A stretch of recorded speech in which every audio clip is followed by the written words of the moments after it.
Yeah, folks, it looks like this week we are wrapping the project controls for our discussion. This is a very, very important tool that you need as a project manager and your team to be able to what kind of measure the progress and the performance of your project, right? If you're leading any mega project, it is very important to think about how you're going to be controlling the project. Before you get to this part, there has to be some processes that we've already talked about. You need to think about your planning aspect.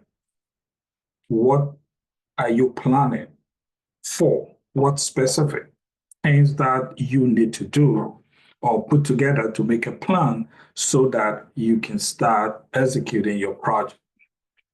There is a scheduling aspect of it.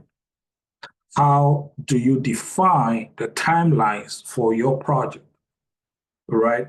These are very important. When it comes to the project control, that is the last aspect of these three critical items, the planning, scheduling, and now having that together, you can think about how you're going to be controlling or guiding your project to a successful end, right? So you remember we talked about cost or budget or estimating your construction project. The cost aspect aggregate all those work breakdown structural elements that you put together, and then you assign cost to them. So the cost becomes your total budget that you're going to be using, for instance, to finish all the roofing or the streetscape asphalt concrete for your road project, right? And then when we talk about the schedule, as you are aware already, you're going to be picking those work breakdown, structural element or items and kind of what further breaks it down to an activity level and assign timelines to them. For instance, if I'm going to finish the roofing, all the roofing members will be finishing in a certain day or duration. That is what the schedule means. And then the other aspect is the technical. As you can see, my definition for the end value management here. The technical here means the construction method. What are the things that you're going to put together so you have the right crew to be able to execute that roof finishes for you?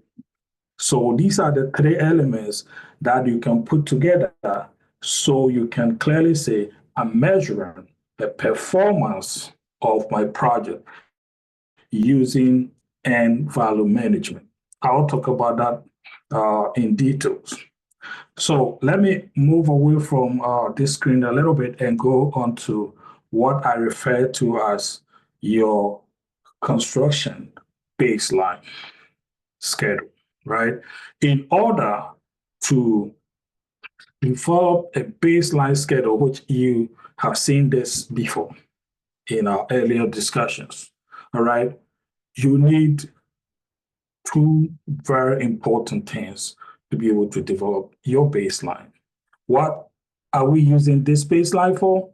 Remember, if you don't know where you're going, you'll be wandering around without getting to a destination. All right.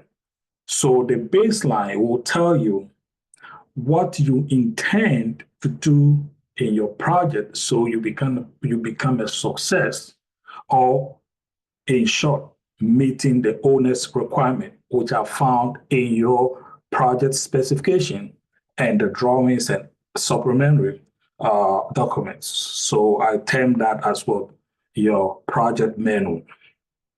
In order to be successful, you need to know where you are So from there, you can define where you're heading to, and hence you need a baseline so you can clearly put up a proper controls for your project.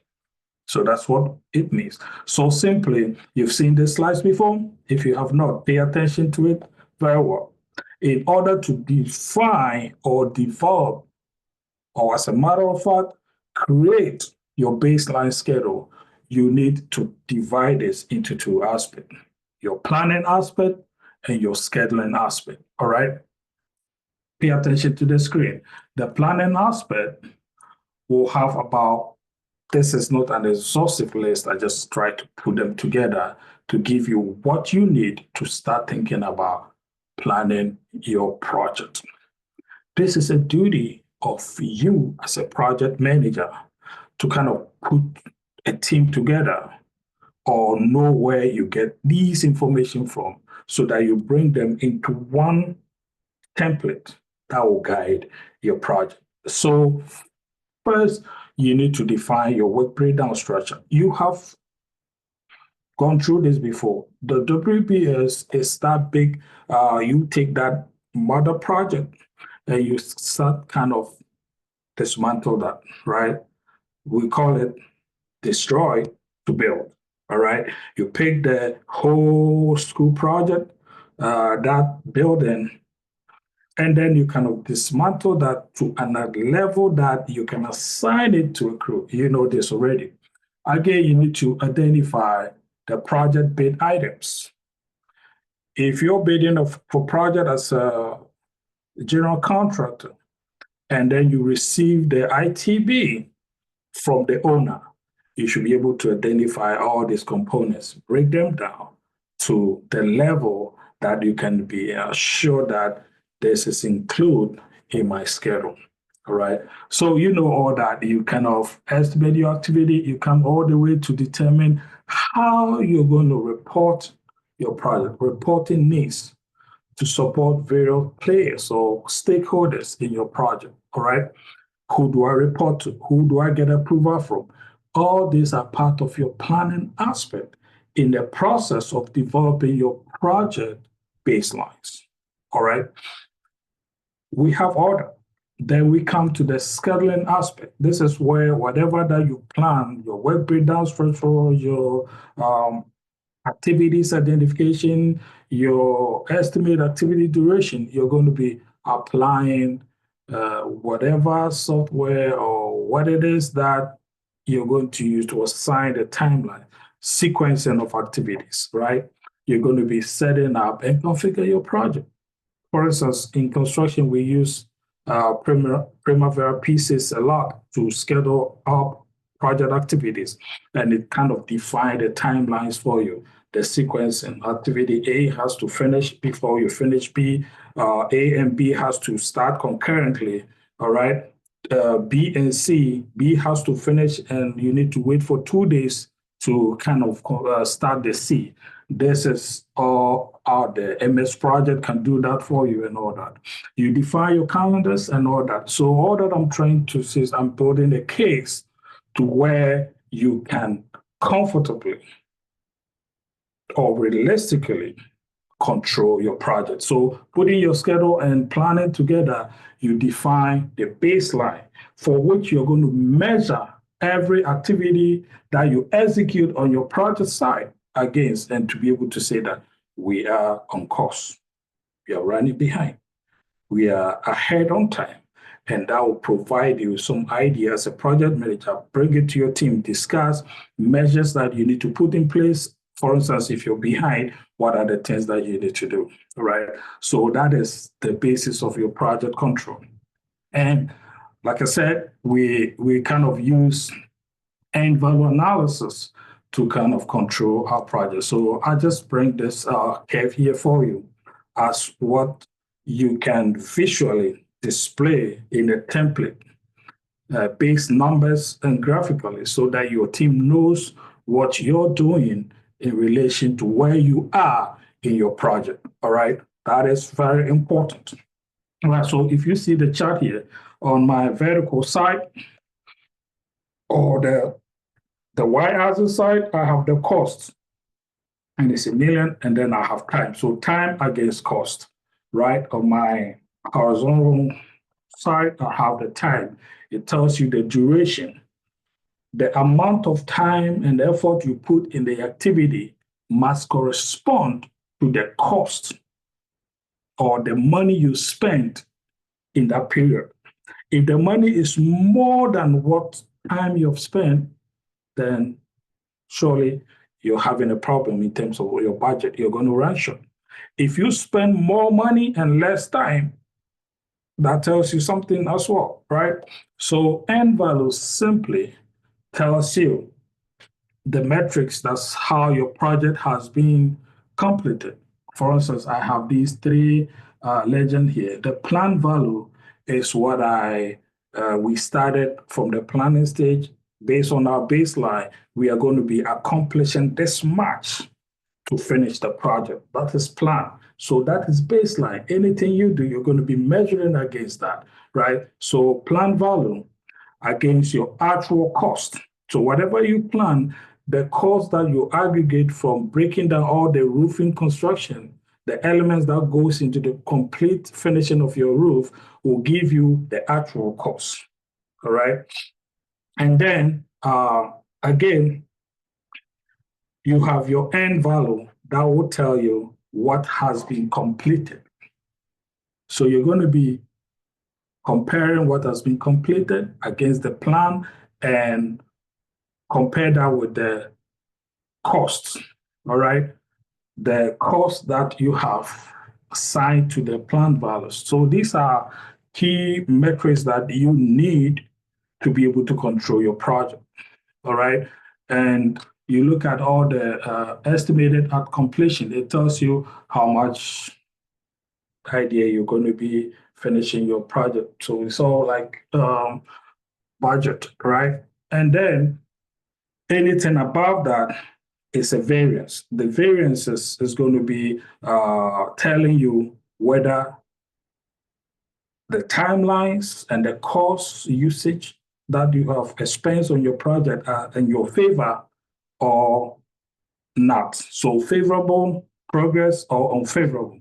And that will kind of give you idea on what to do when it comes to making a decision. All right. So when you see all this chart here, for instance, I pick my plan value, it's all the blue all the way to where you said budgeted at completion. This is what I budgeted to complete my project. All right. Anything above that is going to give you unfavorable because you did not made it to your budget, your wish thinking that I'm going to use this to finish the project. If you pick the actual cost, whatever that you plan to do, you're going to be spend this cost. So see the line here, right? It tells you that anything above your actual cost, you have spent more money on your project. So in terms of cost or budget-wise, you may have to go back to the owner and request for money. There has to be a justification for that. If it is intentionally or wrongfully expense of money, no owner is ready to kind of add additional money to you. So think about that. And then we have end value here that tells you anything up to this point where I have the cursor, you are, of course, as what has been completed. So this is going to be compared against your plan and actuals. And for instance, schedule variance will tell you that your end value, when you deduct the plan value from that, will tell you whether you have gone beyond expectation or behind.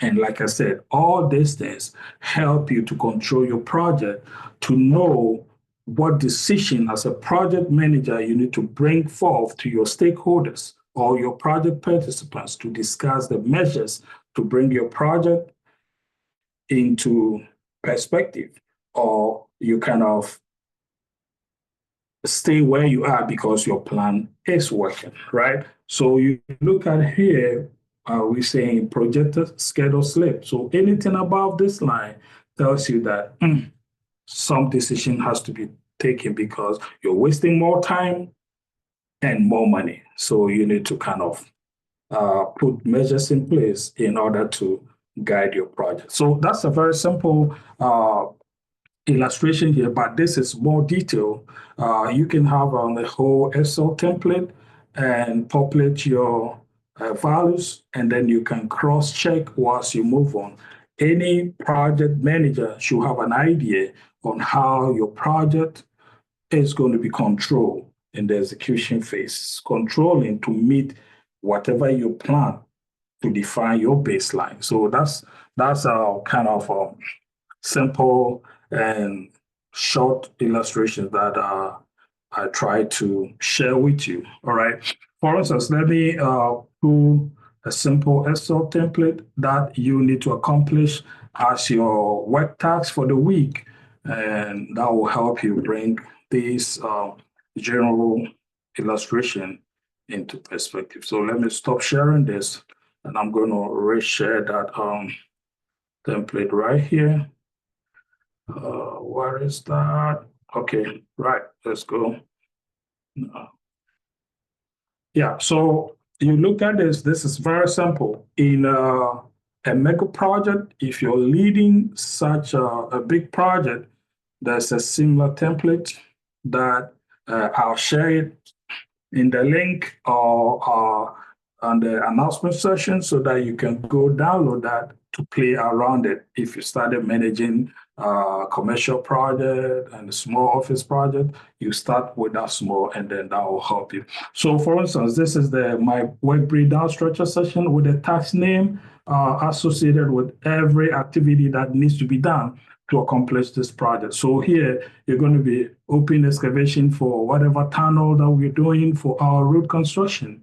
And then you're going to be installing certain aspects. So these are work breakdown structure that you created for your project. And then you use that to do an estimate. For instance, remember we use a Bluebeam to kind of do a quantity takeoff. So each activity, you know how much in terms of unit of measure, right, that you're going to be accomplished so that you finish this specific project. I'm sorry about that. Yeah. So your excavation is going to take about 5,000 cubic yard of moving dirt to make way for the tunnel, right? So that is the ideal. You're going to be pour a concrete, so also about 1,000 cubic yards right here, all the way to the time you're going to be stripping all your invert form, the formwork that you use to pour the tunnel. You're going to be strip about 500 of them square footage for your project. And then you look at here, there's a duration associated with each activity. Excavation will take you 10 days. Pouring of concrete will take you additional 10 days. Installing of waterproofing element so your interior faces of your tunnel doesn't get damp and wet is going to take you 6 days and so on and so forth. All right. So this is very simple. You remember when you did the estimate, your budget, this is an aggregation cost that you aggregate for all the activity that has to go through to finish your open excavation for the tunnel, right? For instance, clearing the area, digging, moving the depth, right? Shoring or protecting the trenches all comes to $10,000, right?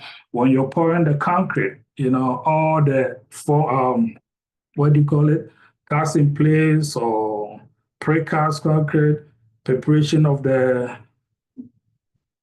area, casting all the different types of concrete to receive your tunnel is about 20,000. So your estimating quantity takeoff, pricing the takeoff that you've done will give you this aggregated cost for all the items that are associated with, for instance, installing your waterproofing or install your lower invert rebars and so on and so forth, casting your forms for the slab and so on. So these are the costs. So this becomes your baseline, all right? And then that's the budget. So for the cost wise, that's the budget. And then we come to the labor resources and sizes. To do this excavation work, you need 4-man crew to excavate, right? You need 6 men to do your pouring of concrete. You need 5 men and then 1 crew labor to kind of, you have a foreman and 5 men to support the formwork. So this is what you're going to be doing, all right? In order to control your project, you should know quantity completed to date. Out of the 500, what have you done completed now? All right. And if you know that, and then what is the man hours that you have spent out of the total, right? You should know that. And then you know how much money you have spent based on the actual measurement you've taken on site. If you know all this, now you can go and define the variances for you. Man hours utilized, gain or loss based on the timing. Budget, gain or loss in terms of cost based on the timing. And then when you said, I have spent less money and less crew, then your projection will be, well, the cost is in line. We can be finishing this project in time because we don't need to add additional labor to incur more cost, right? And then that will tell you the time limit. If you said 4 men are going to excavate the tunnel, and then they end up to be 5 men finishing in 12 days, it means in terms of time projection, you're going to be running behind, and that affect your cost projection and all that, right? So very important. I can also add another column that you can say that this is a, let me do that. This is a schedule.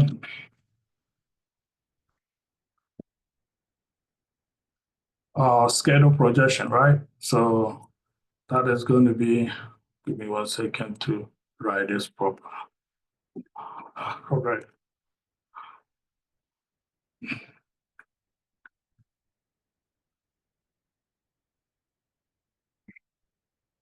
Oh, what's going on here? Aha. So you can say schedule projection, and that will deal with the timelines, right? Compared to how long you're going to be finishing this 10 days, 6 days. And then if you've gone anything more, then it's going to be a loss. So you need to find a way to deal with. So the last aspect on the control that I will add to is what? Updating and then shortening your schedule where you think you're using more time. There's things called crashing or resource loading. You crash the activity, it means employ more people to finish it on at the shortest possible time and compared to how much money that associated with that so that you don't overspend. So this is a very basis of how you can set up a robust system to control your project timelines. I hope this make really good sense to you. And then you go through your task for the week. It means you're going to be kind of finishing this activity in a way of controlling your project costs. And this is very key for every successful project manager out there. Learn how you can employ end value management and some of the scheduling activities in order to control your project costs and durations or schedule. I hope this makes sense. Thank you very much. And yeah, great. If you want to, like I said, I'll put some templates out there on the link. Just download that and you can use that to define your project control metrics for your real life project, right? Very important. If you have any questions too, don't hesitate to reach out. Just email me and then we can have a plan. Thank you.